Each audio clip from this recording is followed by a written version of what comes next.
In today's video, I'm going to teach you how to have Node.js file in Replit 2025, step by step. If you already have a Replit project open and simply need to add a Node.js file to it, this walkthrough is for you. We're going to keep it straightforward and make sure you understand not just what to click, but why it matters and how to avoid common hiccups along the way. First, look to the left side of your Replit workspace for the Files pane.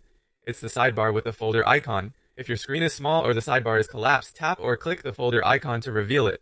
This panel shows every file and folder in your project and is where you'll create your Node.js file. At the top of the Files pane, you'll see the Add File button. It looks like a small page with a plus sign. Click that. This is the fastest way to create a new file exactly where you want it in your project structure. If you accidentally click Add Folder instead, no worries, just cancel and choose Add File. When the name field appears, type a file name that ends with .js, then press Enter to confirm. Good examples are server.js if it will be the main entry point for a Node app, or script.js for a general purpose script. The .js extension is important because it tells Replit to treat the file as JavaScript, enabling syntax highlighting and helpful editor features. If you want the file inside an existing folder, you can include the path in the name, like utils/helpers.js.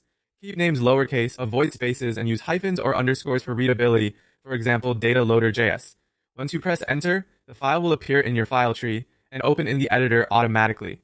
You'll notice JavaScript syntax highlighting right away, which means you're ready to write Node code. Replit autosaves frequently, so there's no need to hunt for a save button. If you don't see highlighting, double check that the file name ends with .js and correct any typos. A quick note on intent. Creating the file is all we're doing here. This step simply adds a Node.js file to your project, giving you a place to put your code. How you structure the code inside, whether it's a simple console.log for testing or a full server script, is entirely up to your project's needs. That's it. You've successfully added a Node.js file to your Replit project. Open the Files pane, click Add File, name it with .js, and press Enter. Clean, simple, and ready for your next line of code.